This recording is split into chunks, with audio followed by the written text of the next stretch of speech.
Yeah, exactly. I will be talking about yeah, when witches, magicians, and soul do business together.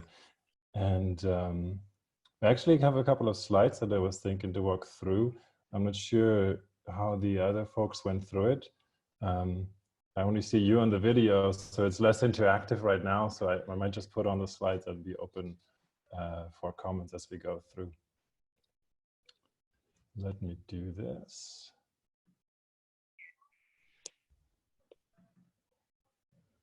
And you should be able to see a title slide. Is that right? Okay, I just assume so for now. Yeah, I'm talking about... You can now. Yes, great. Yeah. What happens when witches, magicians, and soul do business together? And yeah, I've been on a big journey myself, from running businesses, starting startups, living in Silicon Valley for a long time, and tapping into magic, shamanic rounds, and actually attending a mystery school as well. And I just wanted to share what can happen if we completely forget how business is done, and if we come at it with magic and soul and mind. So it's not what you think it is, or maybe it is, we'll find out.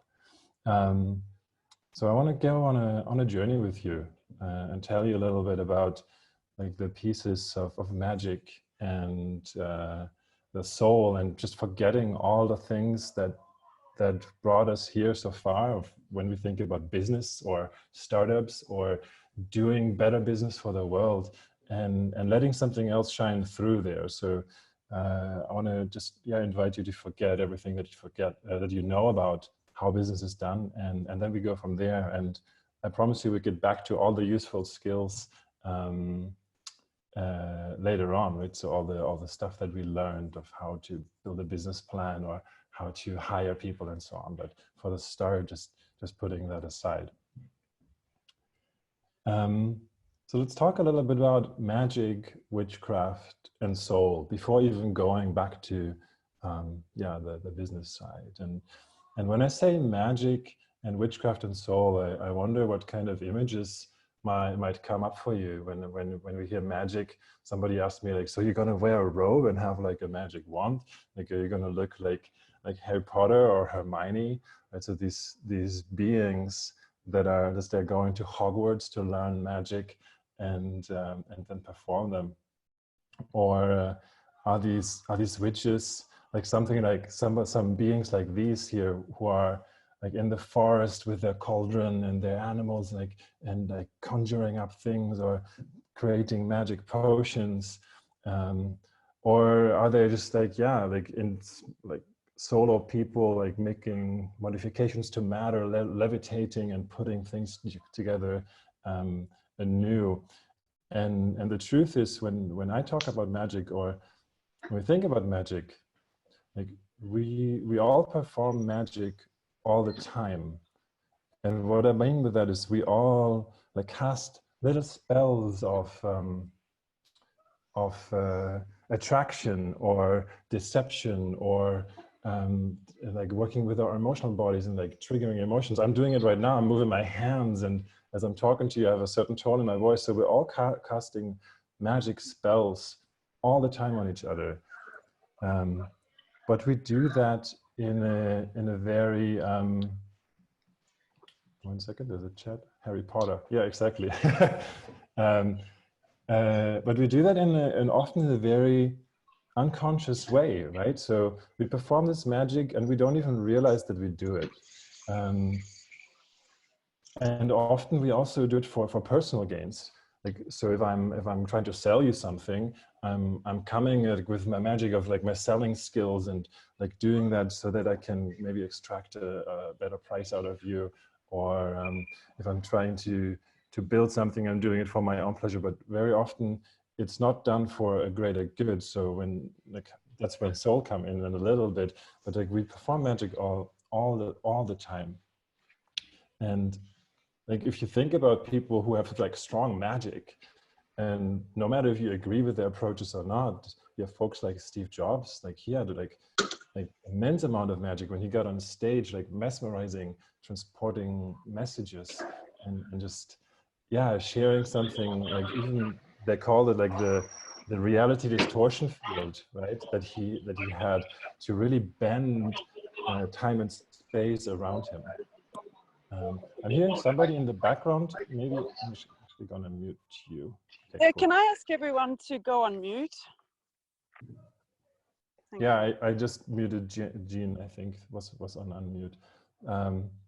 So we have these magicians that exist today. They're not calling them magicians, or like we have folks like these, they're performing magic. Like if you have seen a concert that really touches something in your heart, like you're listening to music, starting to cry, like your emotional body get like there was a spell coming at you. And we can do this in so many ways. Even when we hang out with friends, like we all of a sudden, like we're creating, like we're going to the beach or dancing or whatever. Like there's a certain kind of ritual or magic or spells that we're casting and that we're performing together. And that's really kind of when I talk about magic, that's kind of the image I want. These are kind of the images I want to evoke, that we have this all the time, no matter what we do. But we can really tune these skills and then also use them for business later on if we want, or for any project actually, for performing art or bringing art. Maybe artists are actually one of the groups that is more in tune with the magic, because they're tapping into something that wants to come through. So we have the magic, we have soul. I'm going to get to that in a little bit. And then we have business. So how do they together? What does it mean to have soulful business, or like soul guided business? And how do we bring in magic? I want to start with talking about what it's actually not, right? So again, like forgetting everything, like we're not using soul to do something very specific. Like we're not, like this might actually go against a lot of the training that we received of like how business could look like.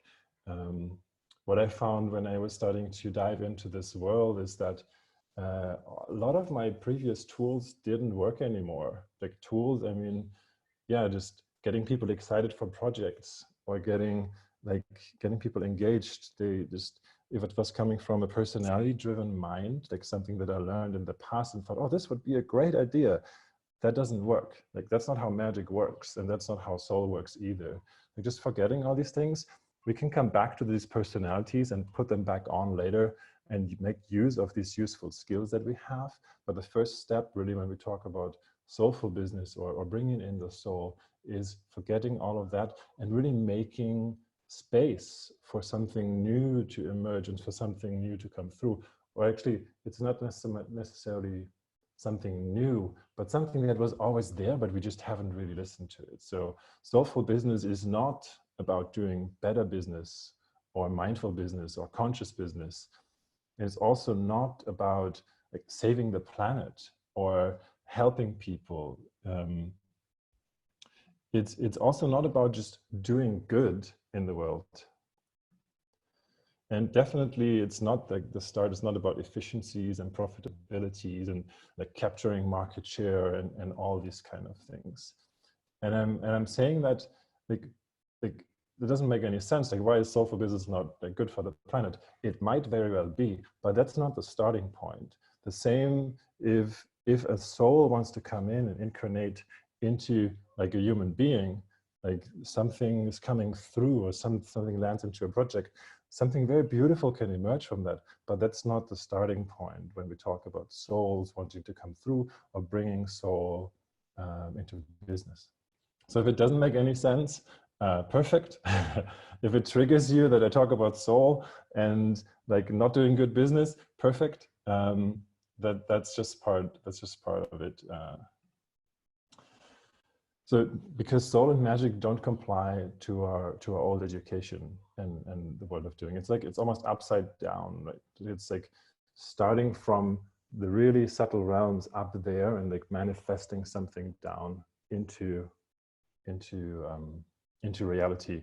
Like again, if you think about the typical images of like witches or magicians, they're conjuring something out, they're calling something in and letting it come in and letting it emerge.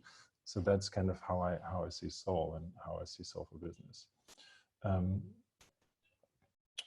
So what is actually soul? I used the word a few times, and maybe you have some ideas based on your previous experiences or religion or where you live in the world or whatever. And for soul is really that little part in all of us that's actually connected to this vast bigger thing. So I like to compare it, for example, for meditation. When you're first meditating, like you realize, oh, this is actually not me. I have a witnessing consciousness, like that experiences what is going on in this world.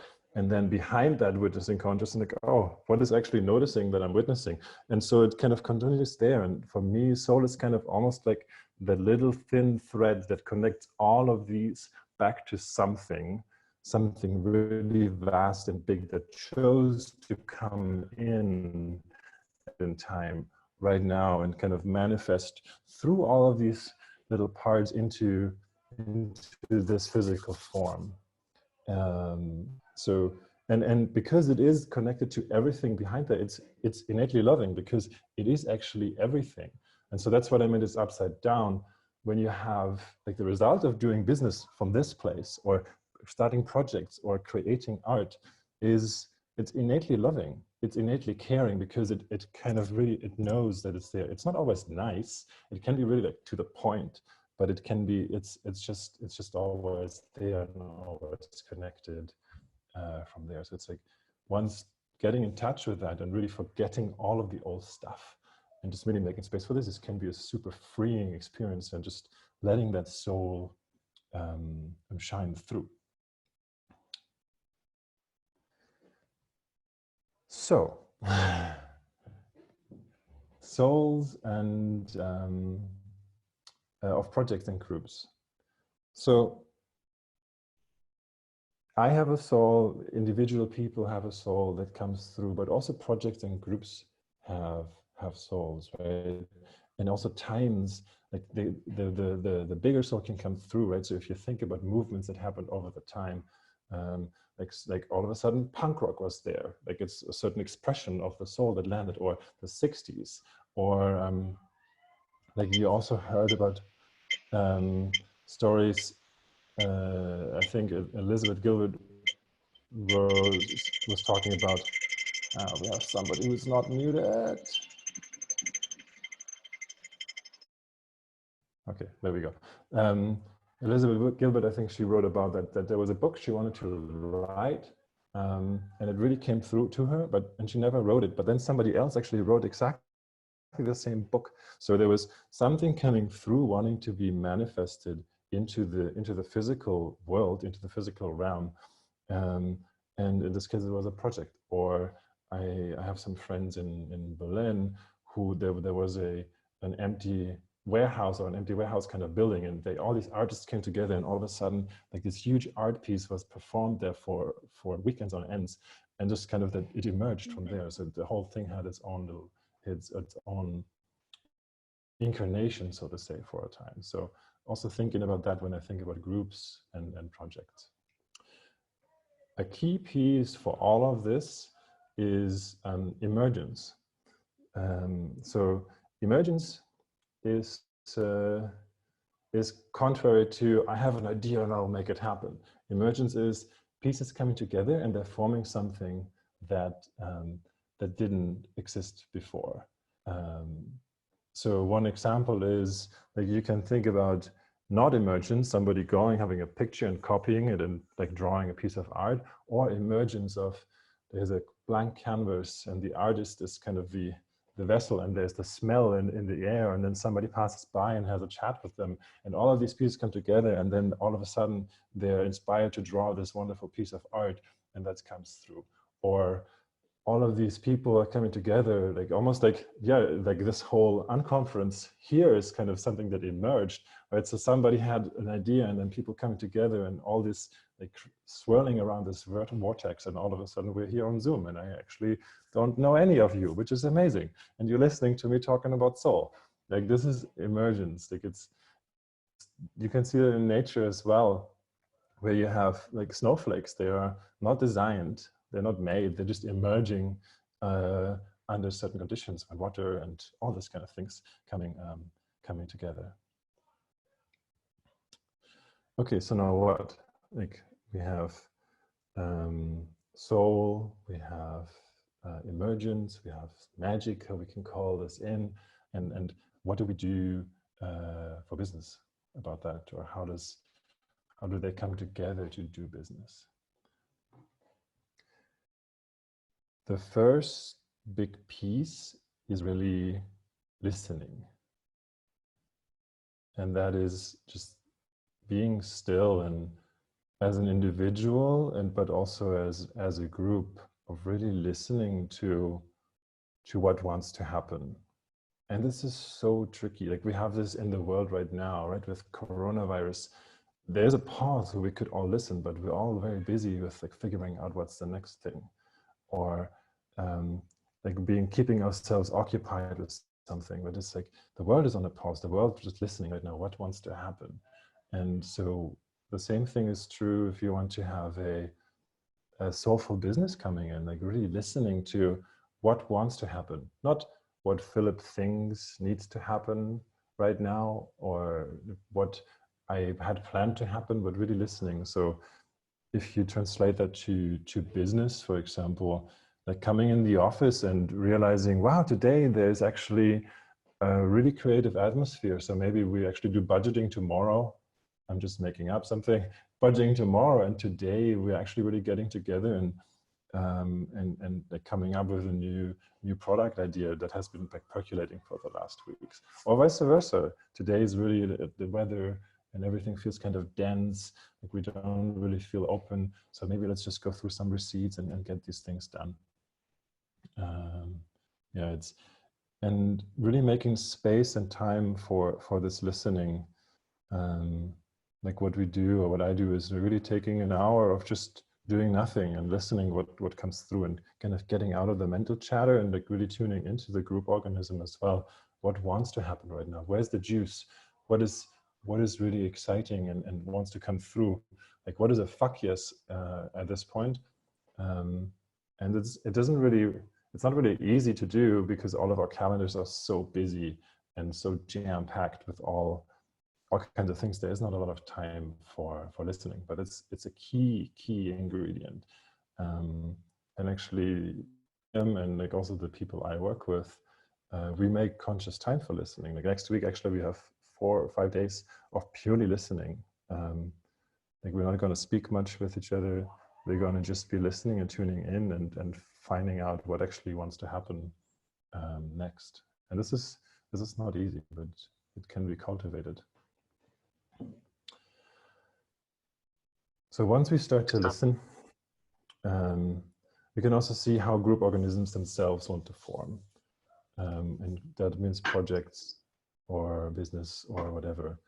And again, that goes different from like, I have a plan, I need 4 engineers, or I need these kind of people to do that, and I'm going to go out and hire them, I do headhunting, That's not really it. It's really, how does the group organism itself want to emerge? That's kind of one of the first questions that comes up. Like, who are the people that might resonate with what I'm resonating with? Who are the people who have very different ideas than I have, and we actually need to come together and kind of form something from there. And once you have a group organism, like you have people, also there are whole new ways of really forming this group. Like it's not only like what we're doing right now, like you're listening to my words and I'm transmitting from my mind and maybe a little bit of my body energy, but really as a group working on something, coming together on all of the different levels, like sharing from the emotions, sharing emotionally, because we are emotional beings. As I said earlier, we perform magic all the time. Like doing that together intentionally, like bringing our bodies together. It doesn't mean you have to all end up in the office in a cuddle puddle if that's what you want. Awesome. But also just like really like feeling each other in outside of just the mental plane, and doing things together with your hand, maybe build something, go to a sweat lodge, play sports, perform art, like even if that's not your core reason why you're together, really making sure to bring all of these pieces in to form this group organism, so that the group organism can start to know each other on all of these layers and then support the emergence together.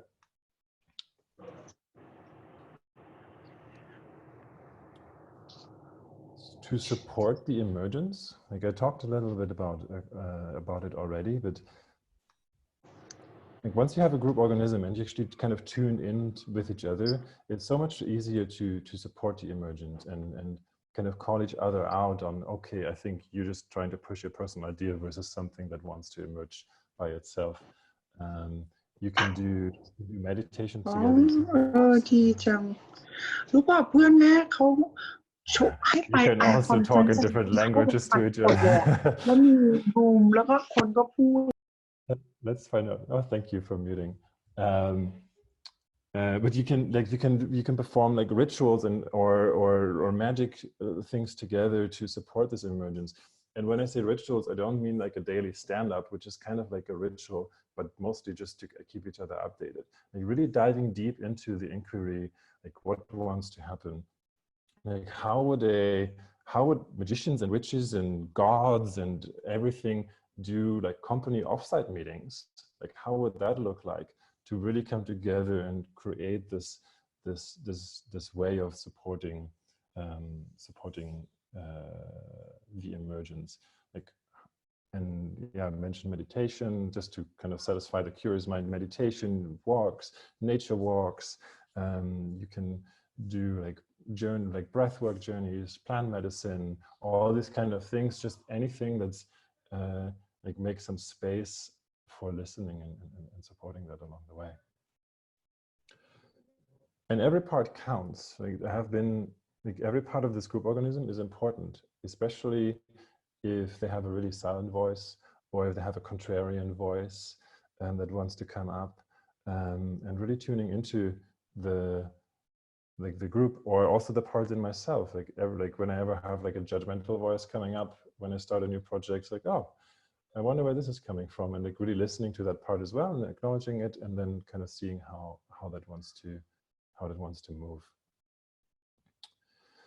I already talked about some of the rituals and spells, like the emotional sharing, body movement, dancing together, doing yoga, super good ways to just get out of like the doing one thing and doing the other things, like finding some of the polar opposites of what you usually do, and how could you have a ritual or spell around that to perform the opposite together.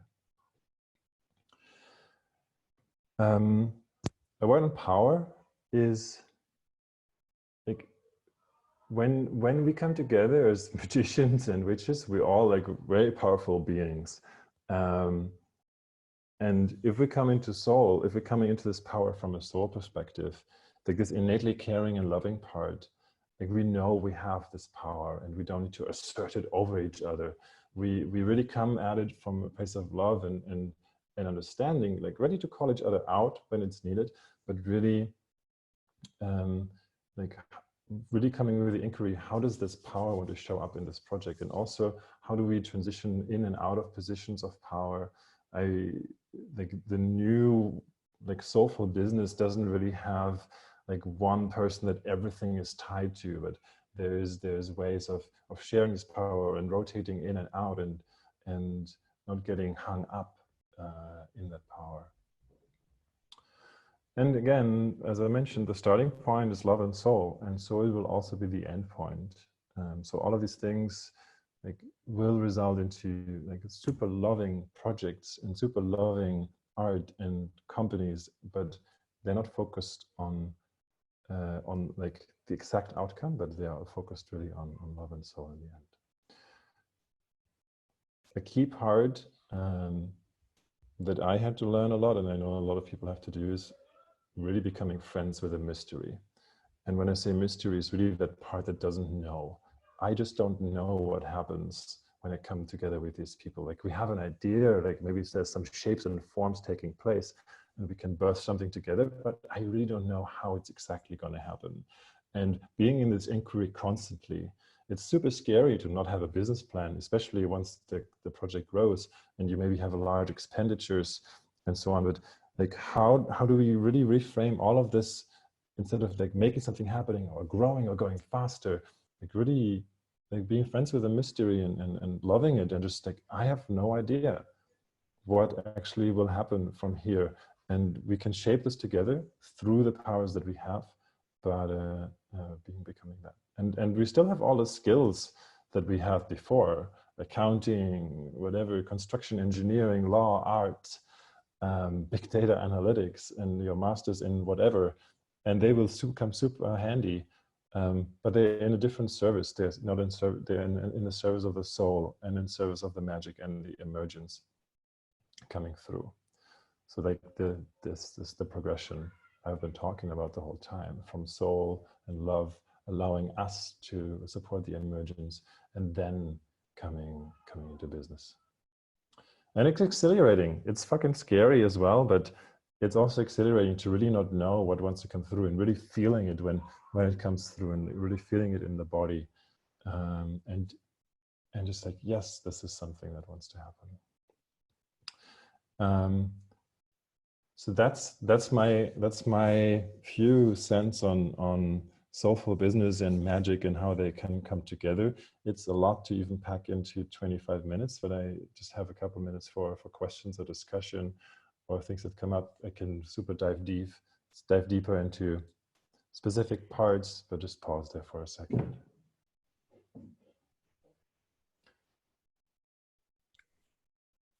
Wow. Yeah, wow. Wow. I feel and hear and experience magic. Thank you. Thank you for this. It was really a piece of art, and I feel excited, inspired, and I notice it's hard to just stay in my house right now. Yeah. Yeah. I'm like, where's the party? It's a tough one, yeah. I know that. I wonder if there's any other. That's the work. Yeah. But even there, like we can feel it. I mean, I can see you laughing and I can feel your energy, right? So even there we can perform magic together in some sense, like just coming together and feeling each other. And even though we're not physically in the same room, we can do that also in collaborations, even during these times when we're apart, and like casting these spells together if we're willing. It's so wild. I dove into the ocean the other day just to clear my head, and what popped into my head and hasn't gone away was that what we need to do right now is to break the spell and cast the new one. Oh, and yeah. And that's what's been going on high rotation in my mind's eye. So what you spoke to just now resonates really deeply with me. I'd love to stay in contact. Absolutely, yeah. Oh, that's great. I'm getting goosebumps hearing you say that. Yeah, well, that was my response to when I saw the topic. I actually joined because of my gorgeous friend Carolina, who did an amazing job too. And then I saw yours and I'm like, okay. Amazing. Are there any other voices that want to be heard? Any questions? And where are you located, Philip? Yeah, so that's also a funny part. I actually live in Berlin. I lived in Silicon Valley for a long time, so did like the whole Silicon Valley startup thing. And I live in Berlin right now, but actually for the last 3 months, I'm in New Zealand. So I'm... Oh, wow. Yeah, I attended a mystery school here, and I'm still here. I'll be here for a little bit. True mystery. Yeah, exactly. Well, I got your information there. It's Bobby Dunphy, and I'll send you a note because I'd love to stay in touch. And I'm from Australia, but I have good friends in New Zealand. When everything comes to pass, you can visit them, maybe.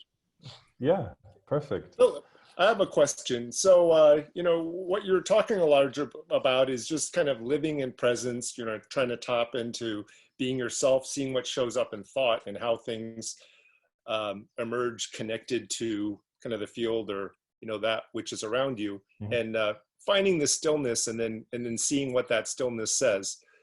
Just curious from you and from a practice perspective, like even as you're giving the talk, anything that you say and any intention that you have is in a sense a spell that then the universe, reality responds. And so yeah, I just jumped in about 5 minutes into your talk, but then there were these interruptions.